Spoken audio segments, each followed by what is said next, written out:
welcome to our latest Gemini Rogues video. World of Warships Legends. This is the German ship Dresden, Tier 1. Running Colours 05. Quickly give us all the history you can possibly fit in. I'll try and cram it in because the Dresden did see a lot of action. This is a proper warship. It went to war, it did a lot of things, and it didn't last that long, basically. It was first commissioned in Hamburg in 1906 and launched in 1907. Even in a sea trial, straight away she hit a Swedish ship and got damaged that much they needed 6 months worth of repairs. Wow. Eventually, when it were finished, it didn't even pass its sea trials because it needed that quickly. They sent it to America. It performed various acts in New York just to show off the German Navy before actually starting its service, if you know what I mean. Oh, its yeah. actual war service. Straight away it was involved in the Mexican uprising, in removing German nationals and so forth. And I think it even moved the former dictator and removed her to Jamaica, to neutral territory, in regards to the British and the Americans. It helped them out as well. Wow. And then in 1914 World War I broke out. Yeah.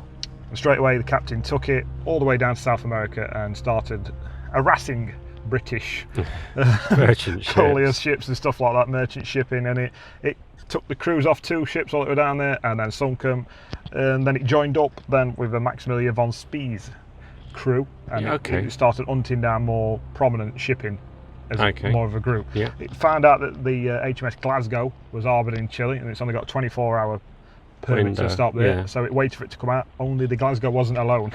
He had a little bit of backup with him. But we'll come to history again. We'll go history again in a minute.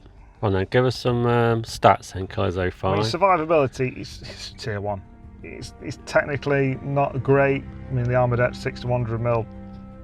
It's about the same as all the other Tier 1s, to be honest. It is Tier 1. Yeah, look at artillery. One.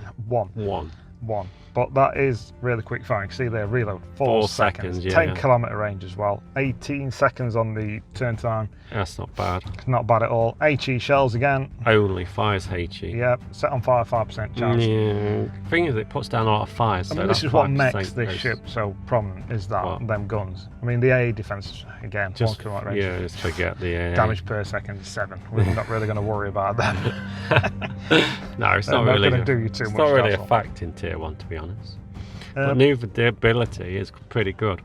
You do actually, you do see that maneuverability, which is very similar to. Actually, no, it's less. It is less than the other Tier 1 ships, with the Japanese 51. It's still better than British. Albany. The Albany's pants. The Albany goes nowhere. It's not hard to be better. Albany's like 27. It's shocking. Concealment range 8.7. Yeah, concealment's down on the rest of them, but we're talking paper. If we say the Weymouth on paper is far superior to all the other ships on paper, just let's forget it. But anyway, give us more history while the boosters are going through. Yeah, I mean, we got to the point where it caught up with the Glasgow with its bigger crew. The Leipzig, I think, was the ship that was with it at the time. Yeah. It turned into a battle, and the Dresden fired a few shots off onto the Ontario, which was rolling with the Glasgow. It claimed that it set it on fire, but the Ontario later recorded that it suffered no damage in the battle. So, eye for an eye. They're trying to clear it down. So propaganda. The Dresden, it shot off and it screwed up again. Anyway, they decided that we're going to join up with a squad that were going to take on the Falkland Islands and try and knock out the radio signal on there and the coal that was being produced on the island. So they sailed in, but at that point, after the first interference they'd had with the Glasgow, the British had got wise to this little group rampaging around down the bottom end of the Cape Horn, and had sent some bigger boys to come and play. Big boys. Who just happened to be sat in the harbour, getting all steamed up, ready to go out as they rolled up to the mouth. Oh, I love it when they're steamed up, man. Germans decided to put the tail between their legs and run, and the Dresden was the only one that got away.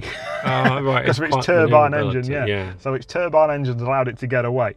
But in doing so, one of the fault with the Dresden was its engine wasn't that reliable. Even though it was quite quick, it wasn't reliable, and it did a bit of damage to it. It was running low on coal. Anyway, the British chased it for 7 months. Eventually, 7 months? Yeah, HMS Kent spotted it, chased it for 5 hours, and again it got away. But at that point, it had gone into Cumberland Bay, off the Robinson Crusoe Island in Chile, and took kind of port. Its engines were done, really. It weren't in a battle-ready position. It was spent. And it thought it was safe. It was in neutral Chilean waters, and the HMS Glasgow and Kent cornered it basically and decided we're not really interested in Chileans' neutrality in this war. we're opening fire.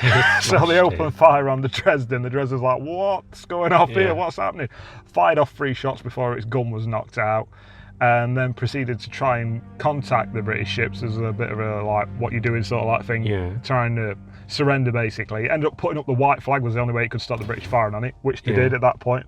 But unfortunately, 8 crew had already died by that point. No. While they were doing that with the crew, they decided that they were going to scupper the ship. So that were all being sorted out while they were negotiating with the British, and they did that. Vast things, and it sunk in the bay, and it's still sat there now. So did the British sink it, or did they scuttle it? They scuttled it. It'd be interesting fact how many German ships were scuttled, but actually claimed got sunk by the British. It's still there now. You can still dive on it. They've actually retrieved the belt, which is back in Germany. That's cool. And the compass has also been retrieved back to Germany. So it's a little bit of history. It's still there, visible to see. It's very, very interesting. It was rumoured that it were carrying gold at the time, but that's never been sustained. What, to Brazil? We're just on its way. Anyway. But well, look at this more. This is the this is in action, Killers 05. This is the Dresden in action. On paper, about the weakest ship, I think, on paper. But it's not at all. I think the trait of the German line is the rapid fire guns on both sides. But it's got a lot of guns. It has got a lot of guns. If you look at the tech tree, it's a trait of the actual ships, which is very, very good. I think it comes down to the person actually aiming, to be honest. Since we're doing too bad now, as you say, it's HE, so fires are always a chance. Yeah, look at it's racking it in there. It's coming up pretty quick. Fellow Dresden, they were shooting up. To be honest, when you see a Dresden in Tier 1, you think to yourself, I'm getting out of the way, because this does happen a lot. Shots right God, stuck a few. Snuck them right corner, went them in. And another Dresden. See, the thing is, like, you see me, I'm not hanging around. This is the biggest problem you've got with the other ones, like the Albany. The reload's just so long compared to this. Yeah, I mean, on paper, the Weymouth is pretty awesome on paper, but the reload kills it, and if you're not got any guns on the front of your ship, you can only get like 2 guns. I mean, the Weymouth reload is 8.6 seconds. This is under half. It's 4 seconds. 4 seconds. And I mean, the Albany's 8 seconds as well. And the Chikuma is 12. Yeah. Plus 12, 3 times as long. If you can't get all your guns on and you have to broadside, you're stuck. Yeah. You're stuck. But in this thing, it's pretty, like I say, it's a trait of the trees. The Japanese trait for the tech trees is the slow reload, slow turret turn. But the German trait is fast reloads, lots of guns. I mean, it's not a bad thing, quick fire gun. It doesn't do as much maximum damage. I mean, maximum damage is 1,200, which is vastly lower than you're going to get from. I mean, the Weymouth's 2,800, but that's if I'd love to ever see it. If you ever see it. And the same with the Chikuma, 2,200, and 2,100 with the Albany. So you're way down on the actual damage you're going to do. But if you miss with an Albany, you're another 8 seconds to reload. You miss with this, you're just 4 seconds away from firing another lot off and aiming it. If you turn your ship properly, which I'm not doing here, I'm reversing up because I drove into the island like a noob. You can actually turn your guns and hopefully get some on, but someone ninja him. It's quite easy the way the guns are positioned as well. So mech and turn. Definitely. I mean, thing is, you're not even broadsiding and you've got all your guns. Look at that. That's awesome. Yeah. It's not even a broadside. I mean, luckily no one's shooting me in my bottom because they're too busy fighting each other. But it's only an Albany. So they're going to get another Dresden we're firing at now. I don't quite know what you're shooting at, but it doesn't matter because he's shooting ships that we shoot. It's very forgiving. What I'm trying to say is the gun. The fact that because it fires so quick, you can ultimately tell exactly where you're aiming. It's not you adjust, you can aim it in a lot easier than one every 8 seconds or 12. Yeah, it's a habit where I'm keeping my finger on the trigger all the time because it reloads so quickly. It's constant fire, but you've got to remember in later tiers you can't do this. No. It's just a Dresden trait. No, not completely, because the couple of British ships at Tier 3 do the same thing. They actually fire quite quickly, but as we're talking about the Dresden, we should really stick to it. It is actually pretty manoeuvrable. I'm, say, half a map away at this point. Yeah, we mentioned the 10-kilometre range you've got on the guns, which is quite impressive. It is very useful, but you lose the accuracy over distance because you can't land your shots so quickly to be able to readjust it. Obviously it makes sense when you do it, but we're actually, maneuverability is awesome, because look at this, we're half a map away, thinking game's over, our team's capping, which is really awesome at this point. But it does change. I mean, you might think I'm just driving to nowhere here, but we do actually get back into the action due to the maneuverability, the speed, and the gun range. I mean, in later tiers, we've just got another, I think it's 9 kilometres, I think it said 10 a second, I think it's 9 kilometres on Dresden, the range. If we can just manage to get in that, I think we just saw you were 9.5 oh sorry, away it's there. 9, isn't it? Yeah. It's 9, isn't it? So, who said it was 10? That was me a second That was ago. you, wasn't it? You said it was 10, man. Just out of range there, he's just coming in, 8.9 is he? Yeah, I'm starting to let loose already, Yeah. but as you can see, my accuracy is a bit out, because he's too far away to judge it by keeping it. Here you go, they're in. They're going in. Yeah, they're in. So you can minor adjust, like small adjustments, but you're gonna suffer it at further distances. I mean, I remember when the German line came out, I thought, I can't play these, I can't land any shots because I'm miles away, but you do actually get used to it. You can actually land shots from a distance. Plus he's driving towards, or sailing towards us at a nice, straight, steady pace. The Albany theory, you ain't got much choice. True, which is quite useful.